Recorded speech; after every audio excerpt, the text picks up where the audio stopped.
Hey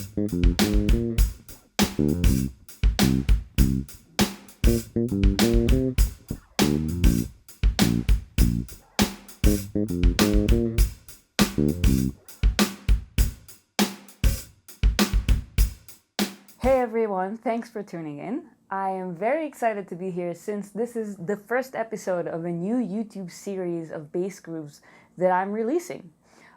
This series is called BassBuddy, and it's basically grooves that are great for beginners and intermediate bass players to just come, practice for 10 minutes, get a cool groove, play it to a good beat, and get your chops up there with very little time of practice.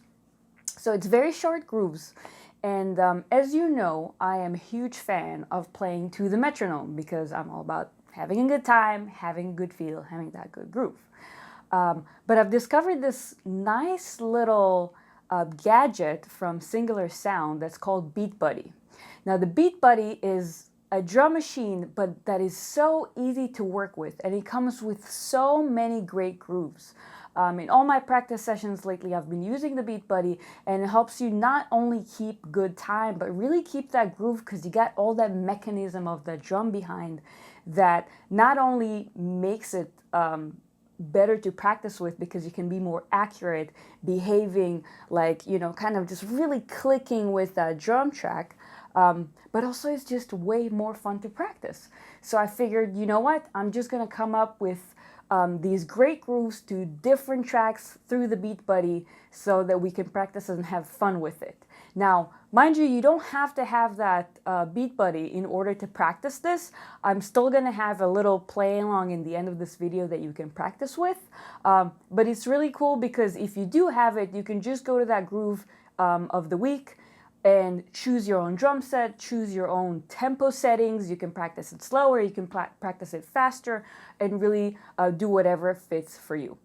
If you are interested in purchasing a BeatBuddy, I have a special discount link just for you right here in the info, and you're more than welcome to go and check it out in the Singular Sound website. Alright, so you heard that groove right in the beginning of the video. What I'm going to do is just play it a little bit slower and break down what I'm doing in this groove. So I'm going to go to the BeatBuddy, I'm going to lower the speed, so the original speed was at 100, and I'm just going to lower it down to 70 so I can really show you and walk you through what I do. So this beat is Pop 7. This beat is special because it has this anticipated one, so let's listen to it for a second. So that anticipated one actually doesn't come on the 1, it comes on the very last 16th note of the 4. So let's listen to it. And the 3 and the 4 and 2 and the 3 and the 4 and 2 and the 3 and the 4 and So that first beat I'm actually playing with the drum set on the very last 16th note of the 4. And then the rest of it, the rest of that root note, I'm actually playing on the 2 and the 3. So you go,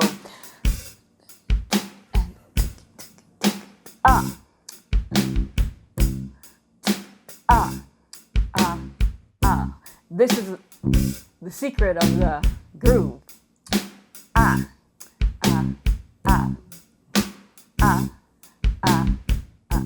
So I'm going to continue to emphasize this last 16th note on the end of the 4, the of the 4, because this is where that beat takes me, right? So let's go, and I'm going to play slowly those 2 first bars. And 2 and 3 and 4 and Okay, and then I'm going to go into bar 3 and 4, but before that, let's do it one more time. 3 and 4,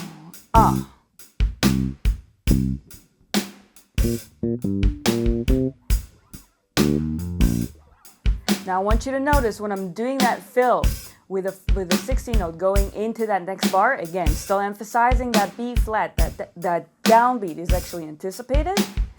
And what I'm doing here is I'm actually hammering on. So I'm playing that open D string, hammering on the E flat, hammering on the F, going into the B flat. So it creates this nice texture to the fill. Then I'm going to use basically that same shape. So I was using the root note, flat 7/5, to those who know a little bit theory, going into this. I'm going to use the same exact shape going down with the B flat with a little bit of a different feel. So again, going from that first bar, 2 E and a 3 E and a 4 E and Same thing.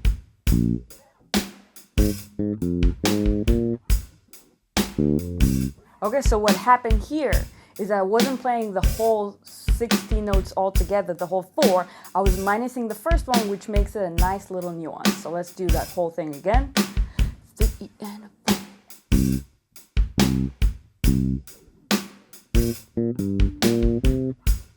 Hammer on.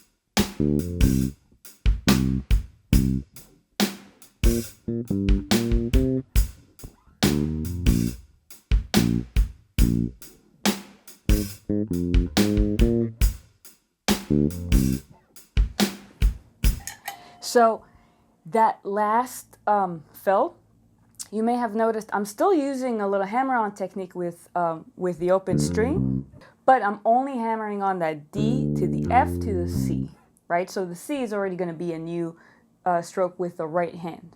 So it's a little bit different, and it doesn't start from the downbeat of the 4. It starts from the E of the 4, meaning 4 E and A. Okay, and I'm using both my index finger to get the hammer on and into the C. That's just what's most comfortable for me. Now we took it down in the BPM.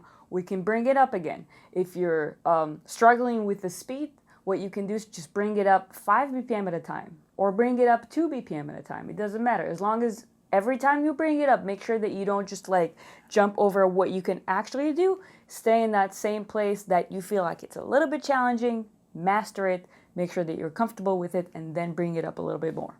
So if you want the full music sheet, you're more than welcome to come and visit that link down below. I have the music sheet, the full music sheet at my Patreon page. So feel free to check out that music sheet and more goodies that come with my Patreon page. And that's it. I'm going to play the whole groove again. I hope you have fun with it. Stay tuned, because right after this, I'm just going to have a play along for you to play with the BeatBuddy Groove. Thanks for watching. Make sure that you hit that subscribe button, hit that bell of notifications, because every week we're going to have a new groove, and this is going to be challenging, but also very, very specifically made so that we can work on really cool grooves, get a nice bit of exercise in a short time. Thanks for watching, and I'll see you here for BassBuddy 2.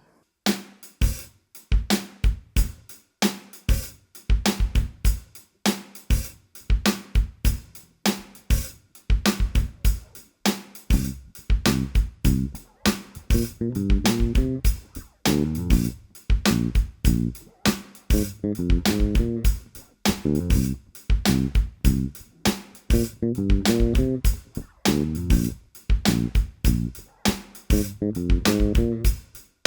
you.